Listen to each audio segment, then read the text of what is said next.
Nuestra compañía web Aruba está contenta de poder anunciar que la semana pasada ellos tuvieron la oportunidad favorable para poder congelar el precio del combustible y proteger la posición financiera en el caso del precio que pueda subir una vez más.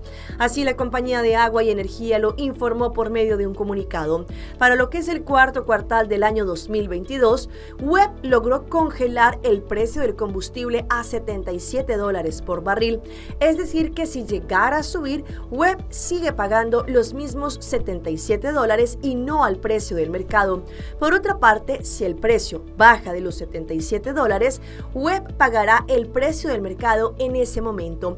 De esta forma, Web protege la posición financiera al momento en que el precio del combustible vuelva a subir y al mismo tiempo limita el impacto de esto frente a las pérdidas que Web tendría para el año 2022. Web está utilizando este sistema como un tipo de seguro.